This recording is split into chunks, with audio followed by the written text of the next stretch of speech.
time you recall it, you want to see it again. And when you're recalling it, you find yourself being thrown back many years, and you see the vision and the dream of you in that moment, and you play in it before you come out again to be a normal human being. That is you delving back into your affective memory to draw for the excitement you need now.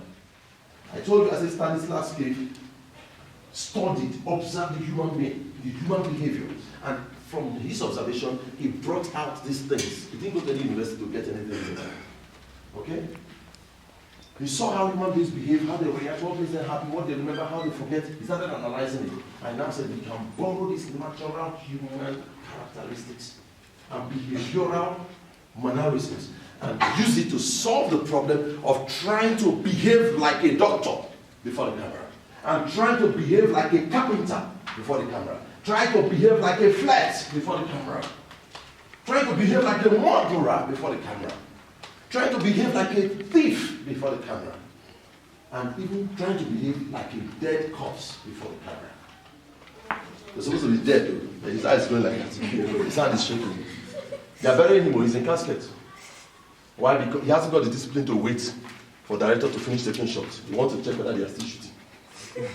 Actor. That actor has not gone through this class. Spoil all the shots, and the old man director was busy looking at other things, fixing up the story. Nobody noticed that nonsense. He gets to editing, he cannot edit that clip.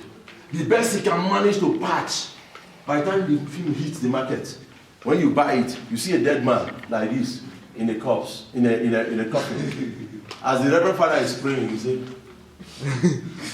because he needs the prayer of the Reverend Father, and that's the only shot he has. With the Reverend Father praying, the rest has spoiled. This one now, I'd rather take the Reverend Father's prayer. What can I do now? We'll manage it like that. May he so rest in perfect peace. Somebody hasn't done his homework, and it was that actor in the coffin who has not done his homework.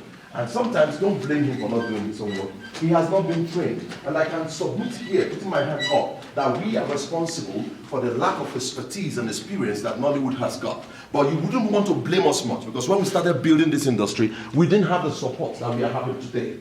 We were open and accepting anybody that just had a passion. We didn't have time to say you must be detailed, sit down, no job for you until you train. No, we were training them on the job, just pushing them. Thank God again we did, because at the end of the day, Nollywood was born. So it's not too late now to say, slow down Hollywood and let's have a train. That's why we are doing this. Does it make sense now? Yeah. So when you're watching films, be slow to condemn. Ask, was he trained? Was he trained? Was he trained? If there's a yes, then you can critique professionally. If there's a no, you might want to find out why. Probably that project doesn't have a budget. Probably then you found passion, then you have a job to do. Get them into training.